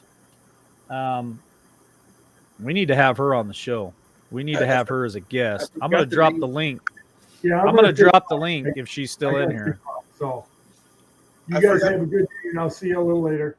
All right. Thanks, Matt. Yeah. See you, brother. Yeah. I forgot the name of what all she used in her totes when she puts her hunting clothes in there and stuff. One of them's, it's not buck brush. It's oh gosh. Dang it. There's like 3 or 4 natural the grasses and stuff that she uses. And my favorite has to be the cedar, red cedar, because it's a strong, potent smell, and right. It's a really good masking scent. And as far as that fresh earth stuff goes, it almost makes me sick after smelling it on myself for a long time. You know, like 2 or 3 hours. Ugh. All right, so Barb has been trying to help me along here for the last 30 minutes or so to find this buck that this boy from Indiana, the singer-songwriter, got a hold of. So I finally found it. So let's check this out. So it's a 108-inch Indiana buck, number 2 typical whitetail of all time. This is Dustin Hoff's incredible buck. Is the new world record typical whitetail taken with a crossbow. Number 2. Look at how big that monster is, man. Look how thick the tines are. That's unbelievable. That is a beautiful, beautiful, beautiful animal, man. Whew. So how old he was excited. What's that? How old's that buck there, Richard? That's a great question. Because the looking at him, yeah. Just looking at him, I know he's at least 4.5 years old. If they're standing up, you can kind of tell a little bit more about them, but that varies from state to state because the size of the animal is how you really tell. Hawkeye could probably go more in depth on that because I'd say he's watched them a lot longer than I have. The thickness. Of I was gonna say between 4 and 6 years old on that buck. the thickness of the main tines that come out. Look at where his hands are holding them. They're almost almost as big around as a beer can. Yeah, you got to understand that in some areas, a 1-year-old buck might be a 10 point in Iowa. You know what I mean? As to here in Tennessee, you're probably going to get a 1-year-old spike. It depends on genetics, on how big the antlers are. So you can't really go by the antlers. You have to go by body size. And 4 to 6 years old is really old for a white-tailed deer. Yeah. So here is the start of Reaper's story right here. This sounds like what Reaper just told us when he jumped on. It says Dustin had been hunting hard but wasn't seeing any shooter bucks. So on November 4th, he decided to try something new. So here you go. Reaper's trying something new. He got a new bow, got a new saddle, got a new dog. I don't know. he grabbed his crossbow and a climbing stand. So there you go. Maybe you need to switch it up. Maybe you get a climbing stand instead of the saddle. Just switching it up. I'm just saying. Just if you want a record buck, walked to an oak flat. He's never hunted before. Picked a tree, climbed up, and killed one of the biggest typical whitetails ever taken by anyone. And this was just a few weeks ago.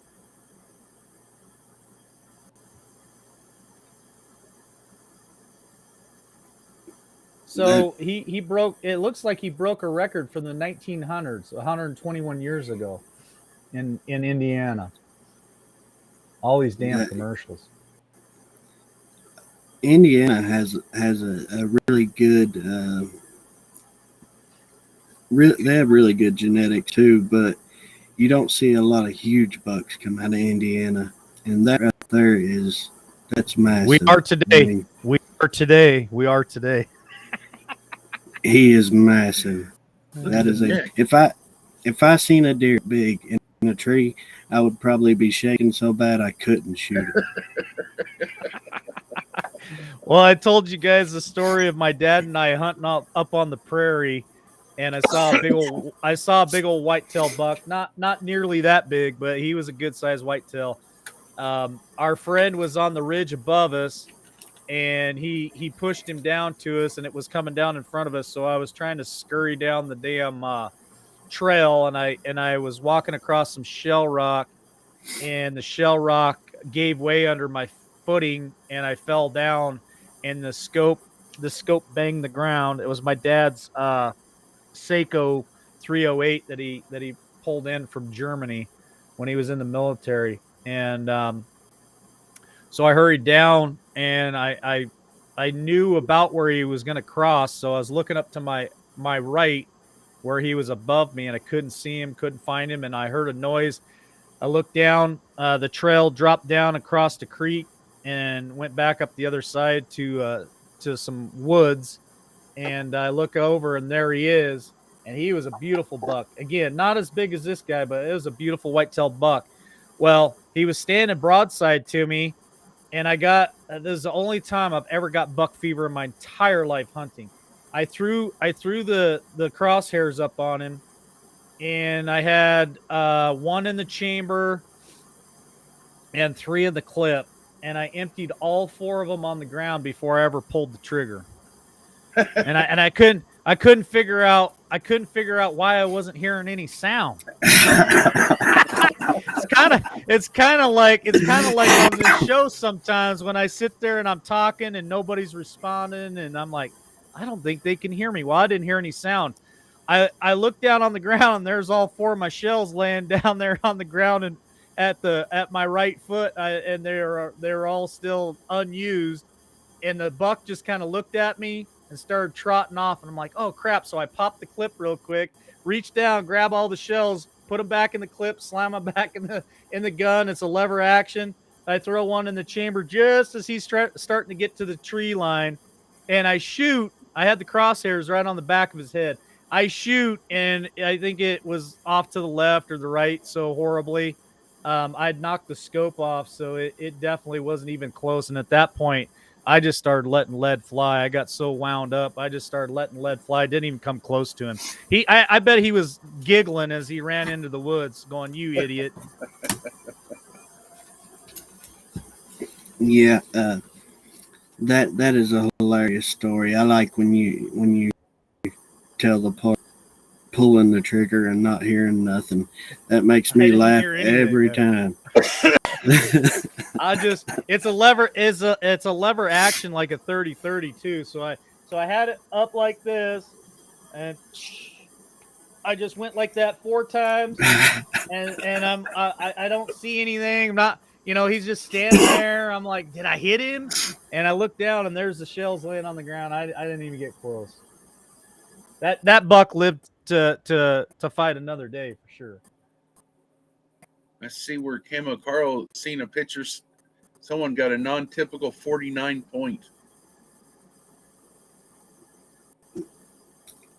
I think the record in Tennessee is a non-typical 40 something. I'm not sure what the exact number is, but that was killed out in West Tennessee. Where West Tennessee is real close to Missouri, they get a lot of giants out that way. That's massive. Look at that. That looks like a picket fence. I don't know if you can pull up that 311 point. This says Indiana Hunter's first buck ever is a booner. It took him a little over a decade, but on November the 13th, Jeremy Brower broke the ice with a buck of a lifetime. This is again, I believe, in Indiana. You got to be shitting me. It says Indiana. Yeah, that's massive. This is like a week. This is like a week after Dustin's. When I see them like that, they remind me of a picket fence for some reason. Yeah. With all those points. I'm headed to Indiana. Barb says she grew up running around the county Dustin's in. I'm coming to see you, Barb. Next hunting season, I think I might come to Indiana. Holy crap. I told you guys I swapped bows out. I actually went back to an Old Faithful. This is a old Struthers Archery SX1. This company is no longer in business. They're actually from your neck of the woods, Mike. The guys that made this bow. Yeah. It's a nice smooth bow. Yeah, I can hear my mom in the background hollering at my dad. So, just disclaimer, folks. Disclaimer. My dad is in the room. He's on the show. Who knows what you might hear in the background? Welcome to the show, Dad. Hello. Can you hear me? Go ahead. Yep, go ahead. Yeah, I have a hunting story. Oh boy. Had to been probably my first year hunting with my dad, Mike's grandpa, and there's this little peak that every year, one year my dad saw 12 bucks come off from around that little peak. So we were up there hunting this little peak, and I'm pretty sure it's probably my first year, and I was using my dad's 303 Savage lever action. So here comes, we hear this shooting going on, and look up, and here comes this little forked horn buck coming across the side of the hill, around the side of the hill right in front of me. So I throw my gun up and get my sights on it, and I pull the trigger. Just as I heard the shot, I pulled the trigger on my gun, or I didn't pull the trigger.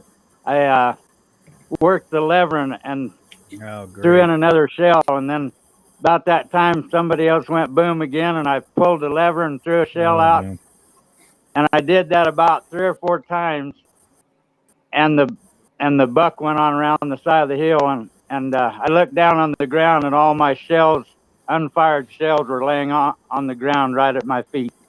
Oh, great. So now what you're telling people is it's in the DNA. It's in my blood.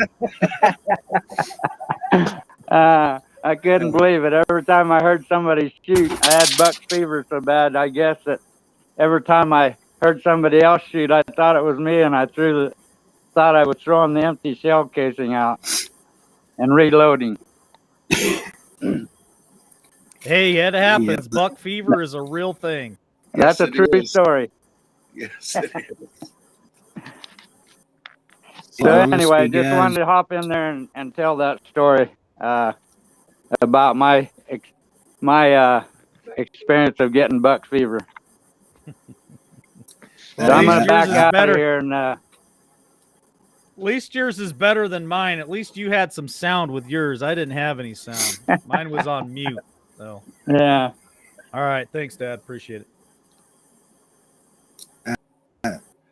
I've actually been there with an old lady. I actually missed quite a few deer with that rifle. My father took me and shot a lot. You know, being a kid, he took me out shooting. But every time it come to shooting a deer, 5 foot over its back, I ended up having. My dad bought me a muzzle loader later on the next year. That's what I killed my first deer with. My first deer was when I was 12 with my dad. Down in the valley. We lived down in the valley, and the valley had a real bad fire season that year. So they were afraid that a lot of the deer were going to starve to death in the wintertime because there wasn't enough forage for them. So they had a special hunt that was like either sex, and it was my very first hunting season that I got to actually hunt. I went with Dad lots of times, but this was my very first hunt. I was 12 years old. I went through hunter safety course. I scored real high. I was all excited. Dad got me some camo clothes. He got me some new boots. Mom had a 30-30 lever action that Dad bought her, and she never really used it, never really went and harvested anything. And Dad had his Seiko 308 from Germany that he purchased. And so he had traded the Jeep for he had a 1974 Jeep CJ5. It was root beer colored. It was beautiful Jeep, and he traded that thing. It was I'm telling you right now, Dad, I know you're listening. That was the worst trade you've ever made. He traded that Jeep for a K car wagon, K car, charcoal gray K car, Plymouth K car wagon for the family, because the boys, me and my 2 younger brothers were getting bigger, and we couldn't ride around in the Jeep anymore, right? It just wasn't big enough for 5 people. So I understand the reason why he traded. Still a horrible trade. You should have kept the Jeep and got something else.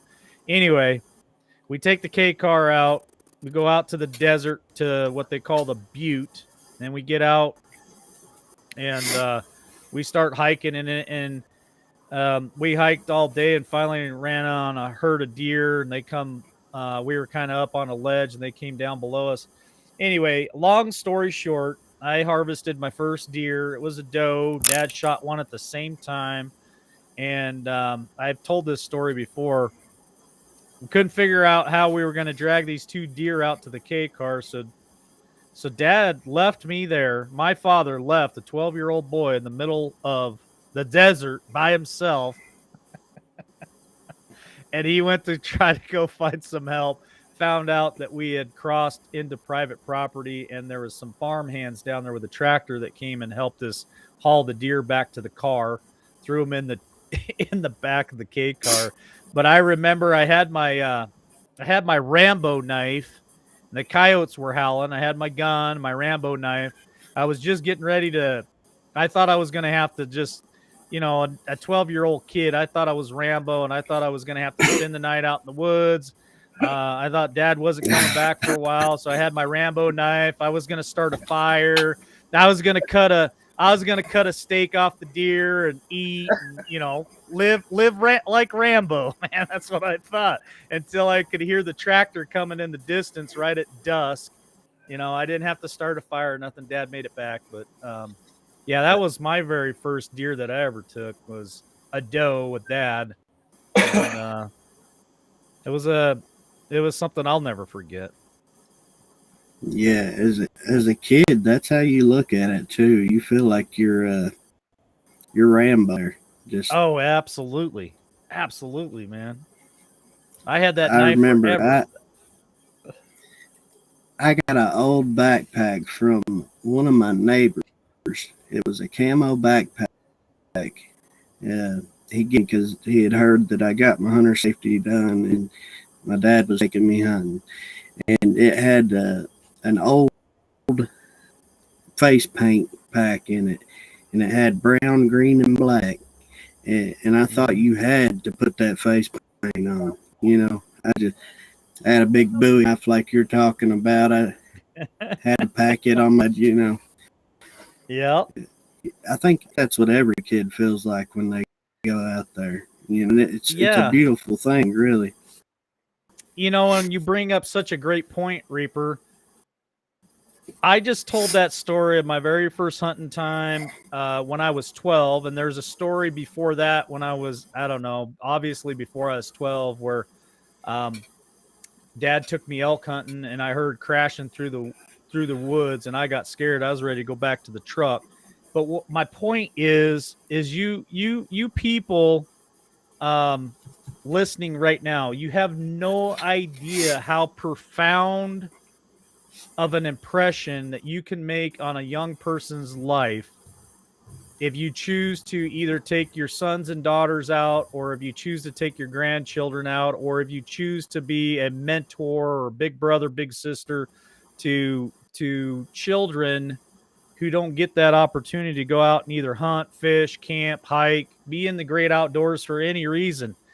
Those profound memories that I have of me and my dad and me and my grandfather and me and my brothers, they'll stick with me my entire life. And it's something that I can, I don't really remember them until we start having conversations like this. And then I kind of reminisce. But I can remember very detailed things about those memories, and so the great outdoors is a gift from God, and we just really need to get out there and explore it and take the young people out and show them, instead of sitting in front of the video games and the TVs and the cell phones, this is what life is. This is living life right here, not playing the Xbox, not being on the cell phone all day long. It's living life, and I think we have all those distractions out there that chain us down, and we don't get to live life. I agree with you, Mike. And another thing too, it's not just children. I mean, yeah, you can make a huge, profound memory with a child, but this year I've kind of put myself in a back seat. I know a lot of times hunters like myself, we get carried away with the grind of getting out there and trying to get a good buck, but I put myself in the back seat, and when I say that, I mean that two of my buddies that I've known for quite some time now, neither one of them have killed a bow deer, period. And one of my buddies got to experience his first bow deer this year. I was with him. He actually hit a 6-point on another trip I was with him. And I took my other buddy once, but he's still not had no luck. So I'm going to try to get him on something. And I'm telling you guys that because being grown men, that's still a huge memory for somebody. I remember killing my first bow deer. I mean, it's completely different than using a gun. There's something primal about it. It's fun, Well, you've already started to change my life with the gift that you sent me. And when I take it down and have my draw measured and get the arrows and everything that I need for that, Dad and I have already been talking about. I want to get practice up before April 15th because that's when turkey season opens here in Idaho. And my best friend Skip, he's got turkeys all over his property south of me here. He's already invited me to come out and hunt. And I want to take my first harvest. I want to take a turkey with a bow, and it's going to be truly amazing to do that. So yeah, you're right. It's not just about the children. I mean, we can change grown people's experiences in life too. Monty, have you ever bow hunted ever? No, but Just rifle? yeah. But I've heard plenty of other people's stories of when they when they go to shoot a turkey. Like the first shot, the turkey will still stand there, won't move, because the arrow, goes right through it. And I've heard of them they didn't know if they hit the turkey or not. So, That's probably going to be me. Yeah, honestly, Mike, you're setting the bar really high for yourself because I tried to kill a turkey with a bow one time and Yeah. shot right over every one I've shot at. I've shot right over the back. I don't know what it is. I can't hit a turkey. Well, if you know me well enough, Reaper, you'll know that when I do something, I dive in head first. I don't tippy toe nothing. Oh yeah, I know. You're gonna have fun. It'll be a blast. My advice to you would, if it's got a lot of turkeys on it, get you some sort of blind to put on the ground because I hunted for 2 years with a bow and tried to do it without a blind, and they would either catch me dry or I would miss them because I was, feeling like I was rushed. Get a blind out there and get some decoys. It gives you to have a good shot to put on them. But yeah, when you do that, you'll do better than I had. I've never killed one with a bow. Well, I think that's great advice, and I will take that advice this spring. People listening right now, they may not know this, but I feel at least wild turkeys are some of the smartest creatures out there, and their eyesight is really, really keen. Their eyesight is really good. It's not like a deer. They really have great eyesight, in my opinion, and they're smart. Wild turkeys are not idiots. That's for sure. yeah, they're real. Yeah, you can draw back on any deer you want to. As soon as you go to pull a bow back on a turkey, if their fan is covering their head, they are gonna see you, and they take off as soon as they see your arm move. I mean, all you do is flinch, and they're gone. It's hard to kill, even with a shotgun. I mean, Well, I've got turkeys it's with fun. shotguns. I've got It's turkeys fun. with shotguns and 22s. I've never got one with a bow. I've never bow hunted, so this is all going to be a very big learning curve for me. Yeah, I mean, you know how hard it is to kill one with a shotgun, so you know that it's going to be tough with a bow. It's not. Mm-hmm.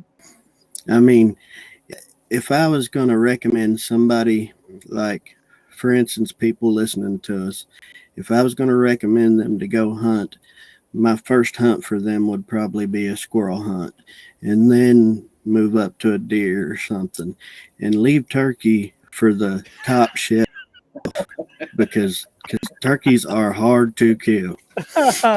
Not Liberty Warrior. We're gonna dive head first into the deep end of the pool, and we're gonna go right for it right out the gate. And the reason for that is because obviously the spring turkey here is the first opportunity I get to fling an arrow, and so I'm going for it. I don't really care if I get to harvest anything, just the experience alone and the stories that I could tell.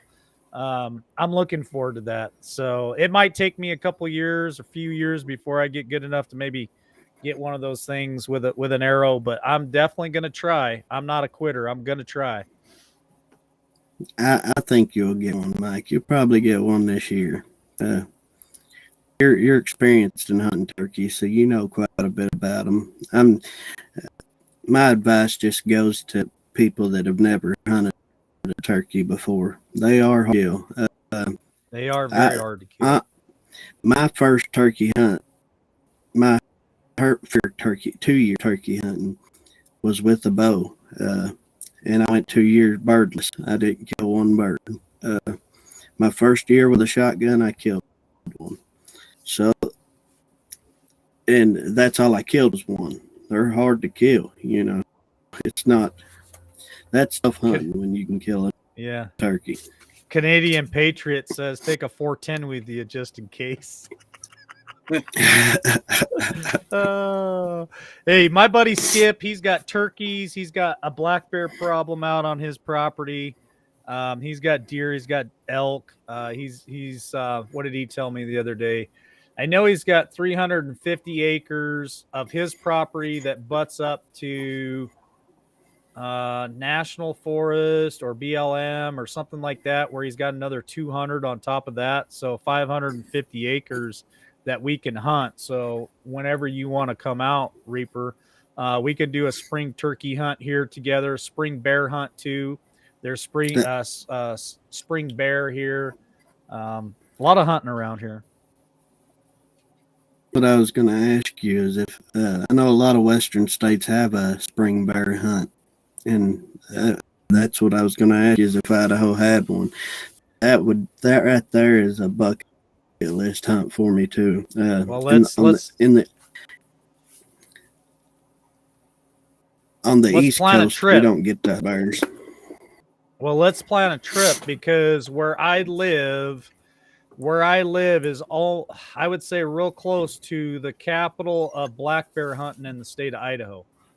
Everybody comes here to run their dogs and to bear hunt here.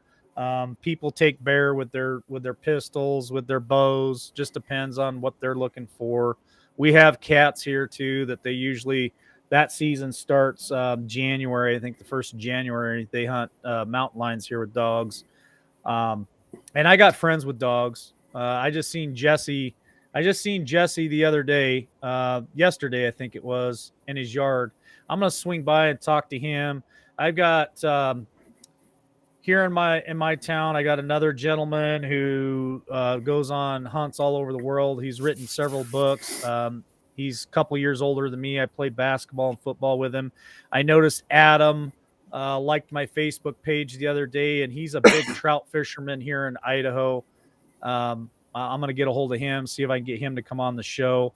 The sturgeon and salmon steelhead fish that I went on the jet boat in Riggins on the Salmon River. I got to reach out to Rob and see if he'll come on the show and talk about his company and fishing and stuff. And he does a really cool, I've said this before, he does a rod and gun trip, Reaper. So you go fishing, and then he'll park the boat on the beach, and you can go walk up through some canyons or some gorges in the Hells Canyon area and go chucker hunting. So you get to hunt and fish on the same trip and come back with some birds. So just a lot of opportunity around here for us, and I'm gonna enjoy some of this next year. Did you say chucker hunting? Yeah, chucker hunting. It's like a grouse. Okay, I was kind of just wondering because I thought maybe I'd heard that once before, but not very. Well, here, let me pull it up. I'll show you what a chucker is. So you was talking about bear. Have y'all seen that video of the hunter that was going towards his tree stand, and there's a black bear sitting up there in his spot?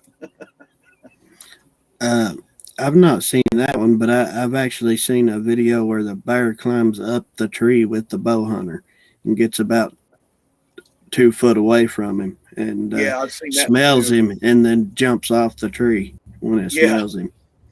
Yeah. Yeah, So that was a good one. chuckers are like a grouse or a quail. So that's a chucker. Right on. Mike, in Idaho, do you guys have Merriam's turkey or are they Rios? We have Grand Grand? Rios, I believe. Yeah. Okay. The reason I'm asking is because my life goal is to get what they call a Grand Slam, and that is they have Merriam's, Rio, Eastern, and what they call a Osceola. So I want to get all 4 species of turkey. There you So go. if I make the trip out there this year, then I'll probably make some stops on my way back to Tennessee to get other birds. Absolutely, man. Anyway, there's what a chucker looks like. I've never hunted them. I've hunted grouse. I've never hunted pheasant, even though all the years I spent in North Dakota, I never once went pheasant hunting, and that's like almost the pheasant capital of the United States. There's so many pheasants in North Dakota. But I've hunted turkey, I've hunted grouse, but I've never hunted a chucker. My dad used to go chucker hunting when we lived in Riggins, so he knows a little bit about it. Yeah, Camel Carl. I've taken people snipe hunting before. Absolutely. Well, guys, I think I'm going to go ahead and land the plane. I'll get final thoughts. I'll go to you first, Monty, and then Reaper. I'm going to have to get out of here and get Noah some food and get my day started. So Right. thank you all thanks, Matt. And thanks, Heather, D-Dog for calling in today. Thank you guys for sending me all the cool videos and photos and stories in Messenger. If you guys want to send it to, what is it? LWNoutdoors@gmail.com. That'd probably be a better place to send all your hunting and fishing stuff to. That way I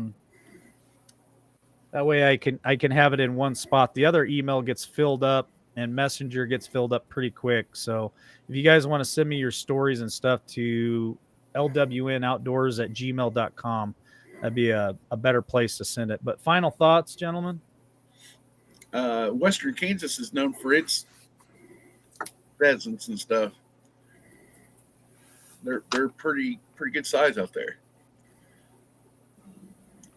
That's awesome. No, I just need to actually practice what I always say. Get out there, make memories, and take the kids and anyone taking fishing, make memories, or hunting. Yep. Even hiking. So. Yep. Hey. Yeah, I know. Maybe, hopefully, this next month, whenever I get my money, I can get my trout license. Nice. Well, we're looking forward to some of your stories trout fishing, Monty, for sure. Yeah, I'm really slacking this year, I know. But thanks for having me on, Reaper. Oh, absolutely. Always Thanks. a pleasure. Thank you. You'll get it Thank you, together, Monty. Monty. Your final thought? Yeah, I just want to say to my Liberty Warrior Nation family that I love every one of you. I've not forgotten about you.